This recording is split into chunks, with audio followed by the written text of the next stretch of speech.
दारूच्या नशेत झालेल्या किरकोळ वादातून शिवी दिल्यामुळे तरुणाच्या डोक्यात दगड घालून खून केल्याची खळबळजनक घटना मीनाक्षी नगरातील तेलगू शाळेसमोरील मैदानात शनिवारी मध्यरात्री 11:30 ते 12:15 वाजण्याच्या सुमारास घडली.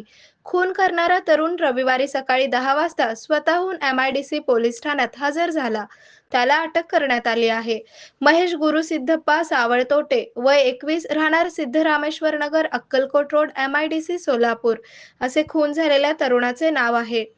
पोलिसांकडून मिळालेली माहिती अशी की महेश सावळतोटे हा रात्री दारू पिऊन तेलगू शाळेजवळील कच्च्या रस्त्यावर पडला होता. त्यावेळी सोमनाथ नागराज जवळकोटे, वय 31, राहणार शिवलिंग मंगल कार्यालय, कलावती नगर हा त्या रस्त्याने जात होता. जात असताना त्याचा पाय महेशला लागल्याने त्याने महेशला उठवण्याचा प्रयत्न केला. यावरून महेशने सोमनाथला शिवी दिली आणि दोघांमध्ये वाद झाला.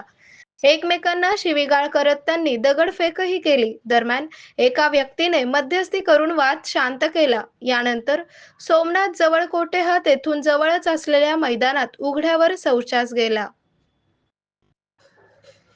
यानंतर सोमनाथ जवळकोटे हा तेथूनच जवळ असलेल्या मैदानात उघड्यावर शौचास गेला. शिवीगाळ झाल्याचा राग मनात धरून महेश त्याच्या मागोमाग तेलगू शाळेसमोरील मैदानाच्या कंपाऊंड जवळ गेला. सोमनाथ काही अंतरावर शौचास बसलेला असताना महेशही तेथे जाऊन पुन्हा शिवीगाळ करू लागला. त्यामुळे दोघांमध्ये पुन्हा वाद सुरू झाला. आरोग्य म्हणजे केवळ औषध नाही, तर निसर्गाच्या योग्य उपचारांनी मिळणारी खरी आरामदायक अनुभूती. सोलापूरमध्ये निसर्गोपचाराचं विश्वासाचं नाव लिमये निसर्गोपचार केंद्र. इथे उपलब्ध आहेत विना औषध उपचार पद्धती, ॲक्युप्रेशर, ॲक्युपंक्चर, कपिंग आणि मसाज थेरपी. सर्व प्रकारच्या आजारांवर निसर्गाच्या माध्यमातून